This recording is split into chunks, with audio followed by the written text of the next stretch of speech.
We took a plane and flew to Bottrop, Germany. By the way, just 30 minutes where Patrick and I were born to film and tour the incredible BRABUS Big Boy. While we were there, we got an exclusive look inside the insane BRABUS factory. Let me just say, it was absolutely mind-blowing. In today's documentary, we're diving deep into what makes BRABUS the legendary brand it is today. And for that, we got a behind-the-scene look into the making of a BRABUS, spoke to the professional staff, and all whilst being guided by Herman. So let's begin the tour. Hi, nice to meet you. Thank you for having us here. Yeah. Wow. Welcome here in our straight in the heart of our production line. I mean, we're standing here in our newest workshop. Yeah, we just recently opened it. Yeah, it used to be a storage unit, and now, as you can see, everything you see in here is brand new. If you went for the wow effect, you definitely achieved it. As I walked in here, I went, wow. Well, that's the idea of BRABUS and all of our products, because what we base our products on is what's called the BRABUS 1 second wow. Yeah, and I mean, this is probably the I'm still best having example. more seconds of wow, though. So. Then I would say, to have even a bigger wow, we start off with BRABUS XLP 6x6. A giant off-road monster. Precisely the car that defines us. Oh yeah, man. Wow, that's a monster.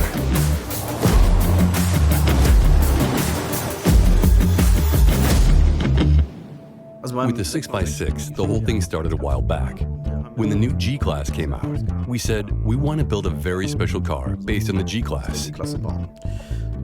We all looked at each other and said, a 6x6. Now that would be pretty cool. It'd be precisely the car that defines us. The 6x6 was developed and on the market in 6 to 8 months. And then look at the life cycle of a mass-produced vehicle, where 2 to 5 years are not a long time.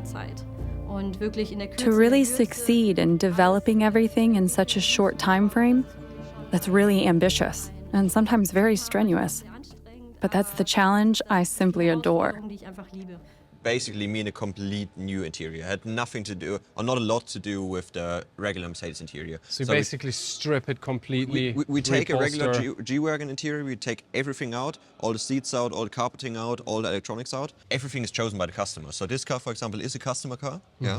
And the customer chose everything you see. So all the fine little details were handpicked by him. Exactly, yeah. How long does a process like that usually take for a client to detail everything? It depends. We have the one type of customer who just comes in with an idea, I want my car this, this and that. Perfect, 1 hour, finished. Yeah. But then we have the other customer who's just coming in and says, I don't know, can you show me what you can do? And then we show them all the bits and pieces we can do, because, I mean, you can choose technically every color you want. Unlimited options, basically. Technically, I mean, yes, there will be some sort of limitations, but I mean, technically, the customer can come in with his handbag of his wife, for example, and say, I want my interior in this exact paint color. Yeah? And then we try to match this leather color, and then we make the interior out of it. And then he can choose the stitching patterns. He can choose whether he wants piping or not have piping, different color piping. Yes. Yeah? Then, for example, piping is what exactly? What you can see, for example, here. You have the stitching, and then you have this. And then, like, exactly. Like a trim on a wall. The price for this, as it stands, retail, what would it be? We're speaking, depending on configuration, but we're speaking somewhere around 1.3 to 1.5 million for this car. This includes already the base car, yeah. It's a bargain. From the original G-Wagon you buy, from the Mercedes factory, you remodel it into this. How much is actually left of Mercedes in a BRABUS?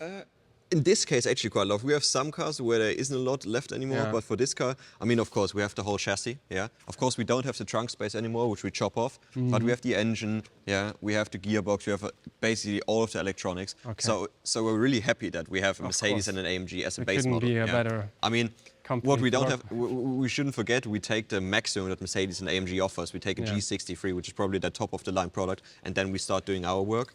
Yeah? Okay, got it. But it's not like we say, we're not happy with Mercedes, so we're really happy with Mercedes because they offer those great cars for us to then make our products out of them. I would say it's the best foundation to work with. So this is our main factory. I mean, we have 6 different factories here in Bottrop. Number 5, 6, we won't gonna go in because it's just pure storage. So from here onwards, what are we going to see? The next thing we're gonna see is the interior workshop. So where we do all of those great interior works. Yeah.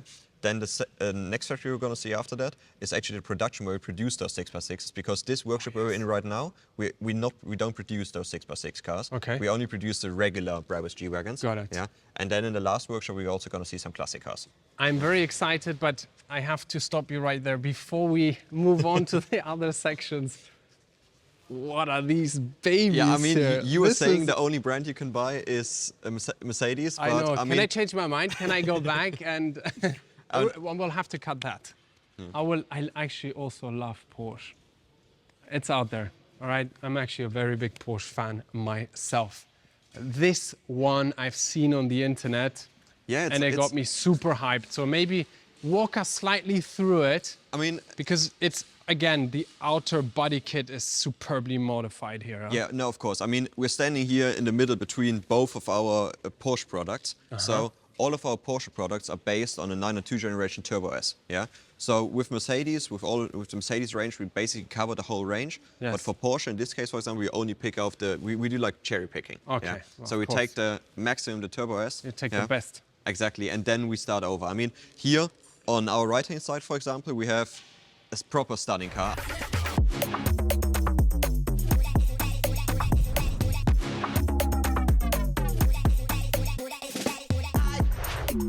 I'm 100% certain that when you drive this, everyone will see you Oh, no, and for everyone sure. will look at you because this is a You're color. going to get all of the looks. What Yeah. kind of color is this? Is this kind of like... It's kind of a peach color. I mean, Yeah. it was kind of the topic that this car, for example, we produced for our Brabus Signature Night. I mean, the Brabus Signature Night is the one time in the year event where we present all of our new products in our current product line. Yes. Yeah? And we also did a car like this for the show, which is called the Brabus 900, based on the 992 generation Turbo S. Yes. In this case, we not just make a Porsche with 900 horsepower, but we also did a completely new color scheme. So in this case, we did everything color in color. Yeah. So you see, we have the Yeah. wheels matching the outer paint, we have the interior matching the outer paint, and this was just the idea to make a product that just everything is color in color. Yeah. Do you remember, guys, in our property tours, I always speak about a consolidated style and design, meaning it's throughout, nothing sticks out, everything is meant to, flow into each other. I think this is the best example, as Herman just explained, a beautiful unity. But this is the one I'm taking home with the 6x6. 6x6. I mean, how much would this set me back? this probably gonna set you back like 580,000. Yeah. That's one good trade, guys. One good meme coin. But I mean, the main difference is, I mean, what you see here on the Peach Porsche. Yes. Yeah, it's a regular 992 generation body where we just do some extras. For example, the front lip, we have a spoiler at the back. We also have a side skirt. Yeah. So it's just some little extra bits and pieces on the exterior. But for this car, as you can see, it's a completely new body kit. Yeah. So just to remind you, for this car, the only stock exterior parts are the bonnet, the roof, and the doors. All the other body panels you see the front lip, the whole front, the side. Body is completely new, and it's called a Rocket. Yeah. Yes. And usually when we have Brabus and Rocket in one name, you always got to know it's going to be something special crazy. little It's extra. always the top of the line. I mean, Yeah. products like this are great products. They're fast and they're really spectacular. But a Rocket is always, first of all, limited. Second of all, you have an extreme body kit. Yeah. So how many of these are available if it's limited? If it's limited to 25 units, and it's actually sold. So if Oh, any of you 25. want to buy one, Sorry, I'm guys. afraid all of them are sold out. Too late. If you look here through our workshop, I mean, you see everything. You see yet another 6x6. You have a Rocket out right in the background. Yeah. Yes. I mean, here you have a half-stripped SL. How do we build an SL exactly the way Bodo Buschmann would have built it? Bodo Buschmann cars were always black. What would have happened if we had handed him the keys and said, "Here, we have something for you"? Anyone who's been here at the company for a while will remember Bodo Buschmann arriving in its R129 SL, based back then on the 600 SL, which later became the SL600 with Brabus mono black 2 wheels painted matte black. You heard Vaya con Dios coming from the stereo system on CD back then. A Zorro fragrance in the air, one of his favorites at the time. The top was down, Carrera sunglasses on, and that's how he arrived at work in the morning.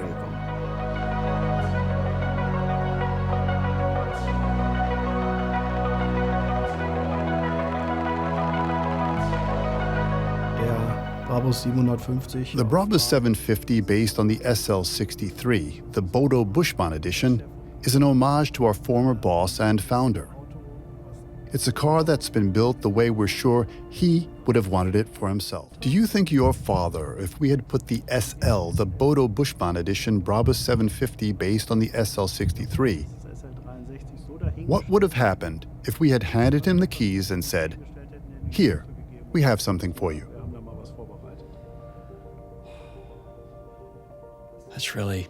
That's simply.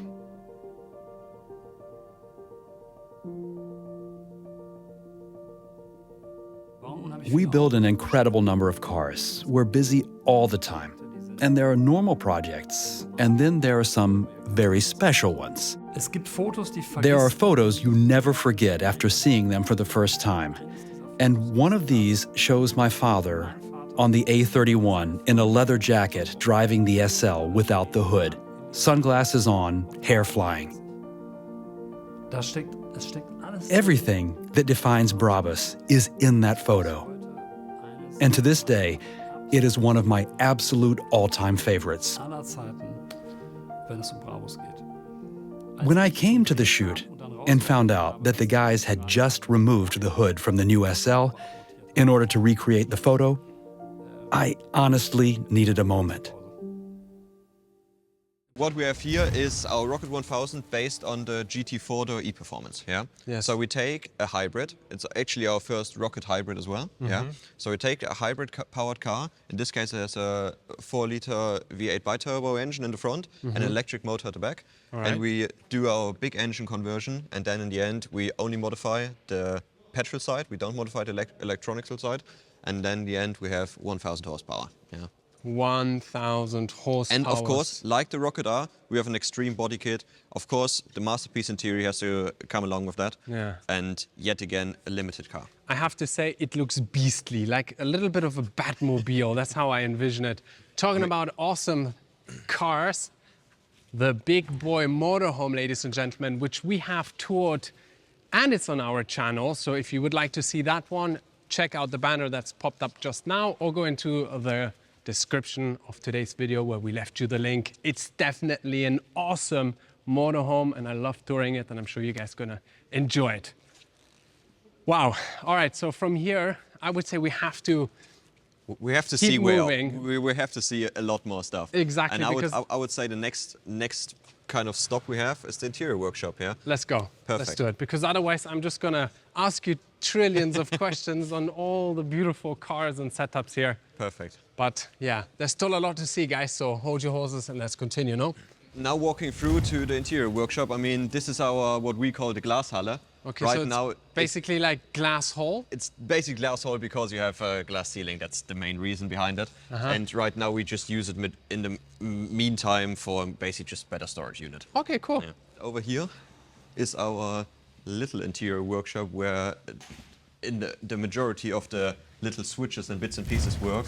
Yeah, where we make gray switches into any color switches. This is all of the kind of production line of little switches and bits and pieces. Yeah.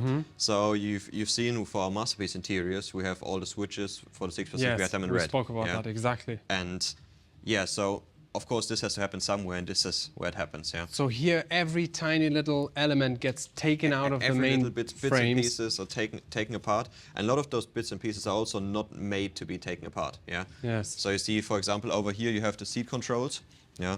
The seat control unit isn't. Okay, that's for moving the chair forward and backwards. It's on the door panels, and it's just there to move your seats back and forth. Yeah, and this part usually is just one piece with all those other bits and pieces, for example, just stuck in here. Yeah. And you have to dismantle each one. And we have to dismantle all of them by hand. By hand, which is just happening over here, and then in the end we're standing with roughly 600, 700 separate pieces, which have to go off the painting. Wow, yeah. And that paint is decided by the customer. The customer. I mean, he then says, I want all the fine little details painted pink, orange. For example, if you make a white G-Wagon with pink accents, he wants those switches in pink as well, we can do that. Crazy. I like this here. This is like Lego as a child, you know? You dismantle things, It's basically Lego, yeah, exactly. All right, so we still have the saddlery. Saddlery. This is where we're going next, I'm excited. Perfect. Let's go. Yeah, so as you can smell and see, we're now in the interior workshop. And I mean, all of the stuff that we've seen with the interior work already in Factory 1, this is where it's happening, yeah? All right, got it. I mean, here in the entrance you see our leather, of course. I mean, in this case it's a Napa leather. And I mean, for the majority of our cars, we use leather or Alcantara. This is usually the main stuff we use. And for a car, for example, a G-Wagon or GLS, when we have a full leather interior, we use around about 6 to 8 leather skins like those. Oh, wow. Yeah. Designing a leather interior is still a very manual process.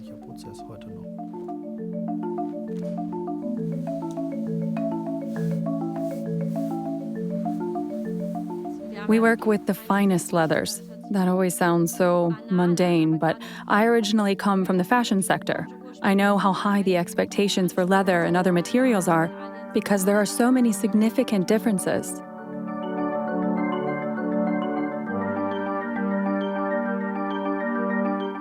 For the cutting process, we get these huge hides from a cow, and only the best pieces, without mosquito bites or scars, etc., are actually used. It is really high-level work.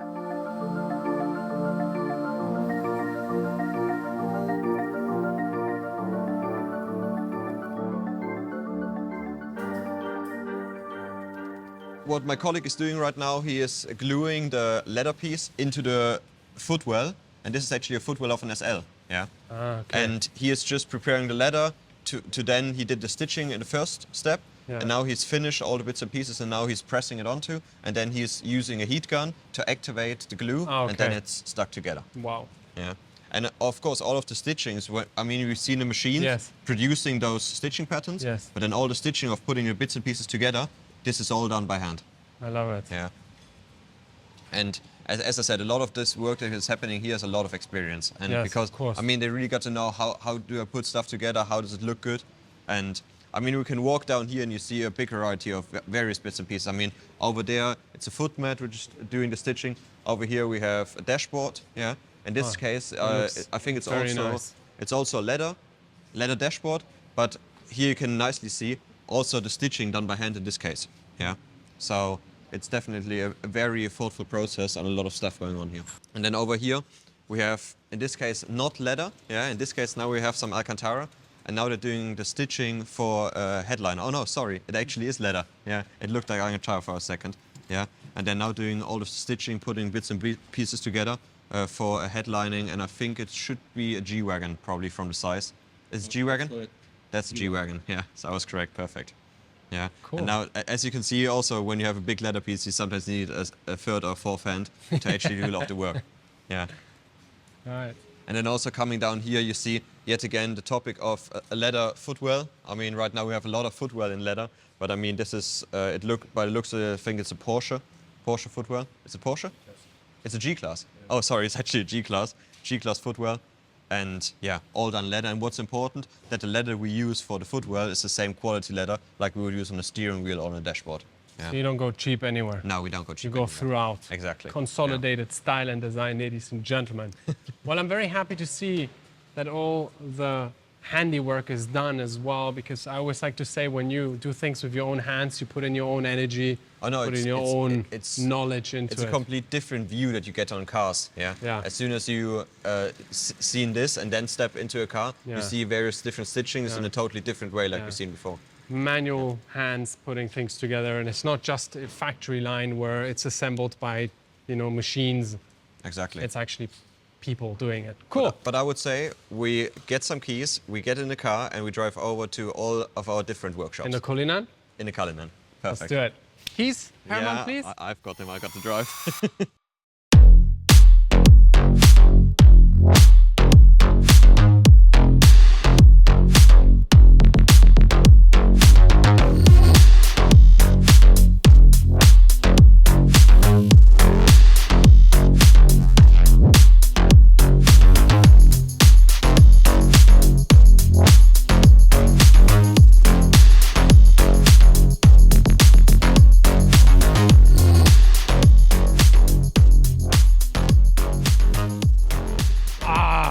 But look at that front.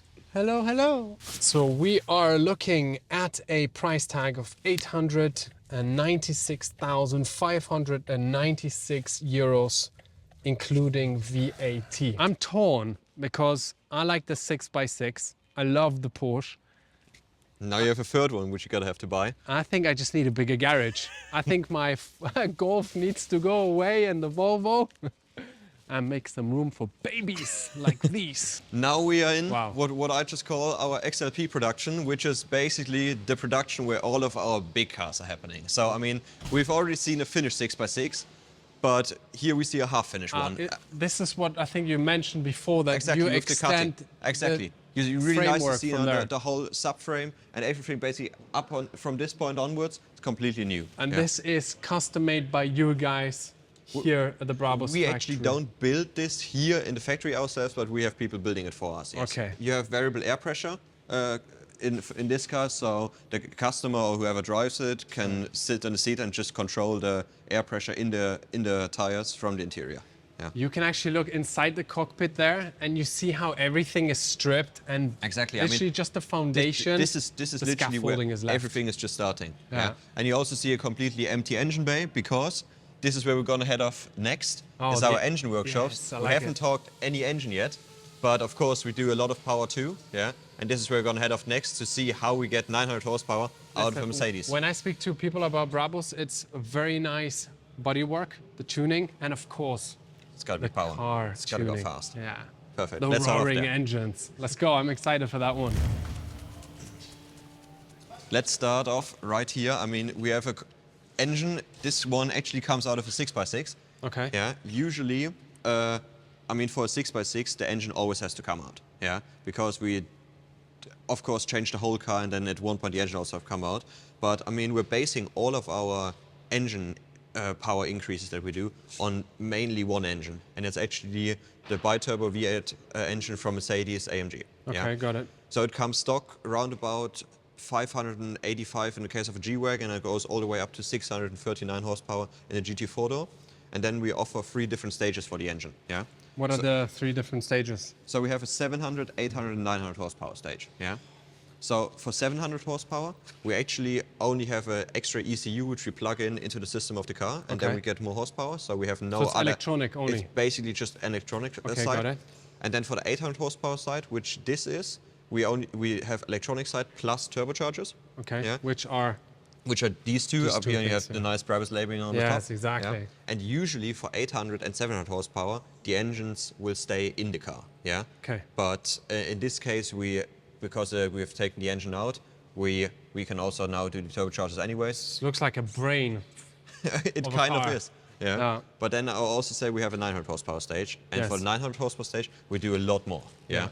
I So- think you said for that one you take the engine out as well and you Exactly. dismantle it completely, which we get to see here. Exactly. He's actually already putting it back together. Okay. Yeah. So what do we do? I mean, as I said, we take the engine out, strip everything off. So we're just left with the raw engine block. Mm-hmm. Okay. Yeah? And then we give it away to boring to actually bore the cylinder. We increase boring by 1 millimeter, and then we have a new crankshaft, new piston, new rods. And then we actually, we change the engine capacity from 4 liter to 4.5 liter. Okay. And this, of course, in combination with new turbochargers again, we then get 900 horsepower. Yeah. I still gotta feel how 900 horsepower feels We're under gonna the get butt. the chance. You think? We're probably gonna get the chance. Yeah. One good throttle to feel the rawness of it, because No, now we've seen how this is going to be put together. It's going to probably end up looking as complete as that one. I mean, from the exterior wise, Yeah. you basically don't see any differences. Yes, you have the turbochargers, but that's about it. I mean, you can't see any rods from the outside, of course. Yeah. And if we- these are all the yeah, parts that these still are get all the assembled? bits and pieces which are still waiting to be put back onto the engine. Exactly. Guys, by the way, if you have noticed, the German perfection is throughout everywhere. Everything is categorized, sectionized, labeled, put in its position. It's clean. Everyone works with such perfect finesse, I have to say. I mean, this is kind of like a heart surgery. So we take everything exactly. out, and everything has to be Very clean. clinical. And we're also working the same way like Mercedes works with the engine, with the kind of one man, one engine philosophy. So one guy is responsible for taking the engine apart, and then he is also going to put the engine back together. So yeah? no one gets to touch that engine Apart besides from him. Exactly. Got it. Yeah, that's the idea. I mean, that's just mainly because of the reason there are so many screws and bits and pieces which you have to take care of. Yeah. For the engine, and so you just want to have one brain working on it, so you don't have the situation where it says, I didn't put any torque on this screw yet, the other guy is going to do it, and then at the end, they're missing it both. Makes sense. All right, so we've seen the engine, we've seen the chassis for the 6x6. Exactly. What is left for us to do in the Brabus tour? The only thing that we are left off with is the classic, so we're going back in time and going to check out some classic cars. I would love that. Perfect. Do we take the Brabus 900? And we just have to walk across. We're going to drive back to the main factory later on. I'm still going to get my chance. I see the keys somewhere. I'm going to snitch one and hope it's for a Rocket or some other amazing version. Yeah, so welcome in the Brabus Classic. Yeah, the Brabus Classic department. I mean, it's a total opposite to what we've seen so far. I mean, what we've seen so far was a lot of horsepower, extreme body kits, yeah, and just spectacular cars color-wise, yeah. But I mean, what we have here in the Brabus Classic, as I said, is an opposite. So what we do here, so it's actually just pure restoration and getting cars back into the state like they were when they were produced, yeah. Yes. So here in the Brabus Classic, we also only focus on 3 cars, yeah. So we focus on the 280 SL Pagoda, which we have here on my right-hand side. Then we have the W111, which is kind of the 60s, 70s S-Class convertible. But and then only with the V8 engine. Exactly. In this case, we only focus on the V8 engines. Yeah. So this car was also produced with an inline-6 engine, but we only focus on the V8 engine. Yeah. And from this V8 unit, only around about 1,200 units were ever produced. In the entire world? Yeah, exactly. Oh, wow. Yeah. And then even more special probably is a 300SL in this case, yeah, as a roadster. And these are kind of the 3 main cars which we focus on. Yeah. And I mean, what we do here when I say restoring those cars, we actually take the whole car, strip it completely apart, and basically build it up from the very first screw up. Yeah. So repaint them, do the whole interior new. I mean, here on the roadster, you can really nicely see this.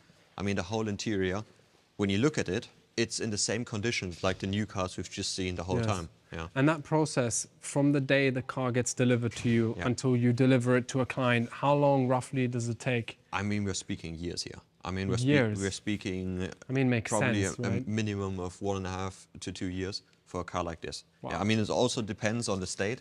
I mean, it depends how is the bodywork, how is the paint of course, job. the condition of exactly. the chassis and so Exactly, forth. and also condition of the engine. Whether we have all the parts, this is also a big topic. I mean, a car like this, engine and technical parts, you can order quite a lot of them from Mercedes. But especially like chrome bits on the front or fenders, these are really hard to get. So when you can't get the part and can't fix the part, well, then you just have to wait until it finds itself somewhere. Exactly. That is crazy. Yeah. And then, I mean, over here, the W111, when you look at it, I mean, it's also in the same condition. This is Patrick's favorite car. And you know what? I don't know if you're having the same dilemma as I have, Patrick. Every time I see a new car, whether it's a classic one now or a different Brabus model, I keep falling in love with each one. Now I want to have this one with my brother. I think it would be a very cool Marobrothers wagon. This car is the perfect car when you're in the south of France. You just want to cruise along the coastline. You open the roof, you listen to some great music. Listen, I can see my brother smoking his fat cigar there with the roof down.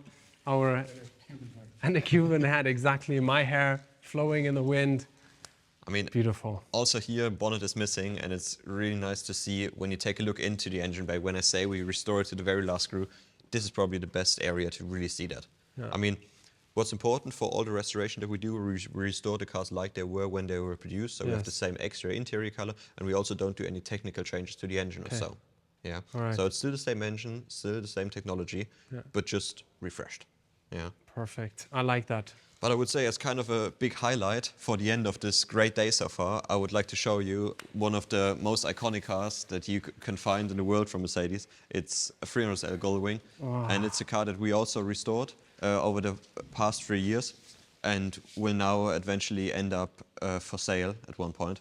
So this took, I think you said before, 3 years to... Yeah, around about 3 years. 3 years and a couple of thousands of hours of manual labor. We're speaking for each car, we're speaking somewhere around 3,000 to 5,000 working hours for each car. Twin door is like a legendary. Oh no, for sure. I mean, this is why I said it's kind of a perfect ending, yeah, to just show you this. And I mean, this is, I mean, back in the 50s, 60s, when this car was sold, it was kind of sold as a kind of race car for the road. Yeah, I mean, the 300L was always made to go fast. And I mean, it was a car, back in the day, you could go around about 250 kilometers per hour with this car. Wow. Yeah. That's a lot for back in the day, huh? Exactly. We're speaking, a was lot of people were happy when you engineering. went 100 kilometers an hour, and this one went 250. I just love the design. It is a timeless design in this car. And now I'm going to take everything back. I don't want the 6x6. I don't want the Cullinan. I'm just going to call dibs on this one. And I mean, this is... You are going to sell it eventually. We're going to sell it eventually. It's actually quite interesting. The cars you've listed before, 6x6, a Cullinan, in combination is around about the same price tag like we're speaking for this car. See? Yeah. So we're probably, in the end, we're speaking somewhere around 2.5 million for this car. Yeah, most probably. Wow, I'm fascinated. I hope you enjoyed that. I hope you enjoyed it too. And then, yeah, it was a great day. I know you're going to say no to my last request, but I must ask. Can I sit inside? Maybe when you bought it. All right, thank you so much for your time. And yeah, wow, it's been a great honor. Thank you very much. Herman, thanks for once having me. again. Take care. You. Bye. Ciao. Don't forget to like and subscribe. And of course, if you enjoyed this Brabus tour that we have made for you, do give us an appreciation by giving us thumbs up. Let us know in the comment section below what you thought. And if you have any questions, of course, do the same. So thank you for tuning in and see you guys in the next video.